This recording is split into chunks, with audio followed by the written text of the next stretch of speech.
Assalomu alaykum, hurmatli kuzatuvchilar, aziz xaridorlar. Navbatdagi ko'hnamiz bitdi. Birinchidan tushuntirib o'tadigan bo'lsak, fasad qismimiz akril inox svetdan 100% ichki polkalarni ham, korobkalar ham, eshiklarni ham hamma puxa kromkasi urildi. Qulloblar ham shu original qulloblardan o'zi tartib etadigan vakuumli ruchkalar ham original ruchkalarda. Tortmalar ham shu hammasi originaldan qo'yilgan. Shkaf qismine kelib turib olsa gaz balon qo'yiladi.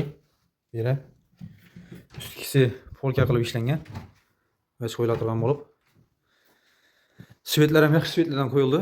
Sushilka barlar qo'yib berildi. Mo'ykasi ichida smesitilni o'zlari oldi. Ko'rishlaringiz mumkin. Kimga shunday ko'hnalar kerak bo'ladigan bo'lsa, nomerlarni qoldiramiz.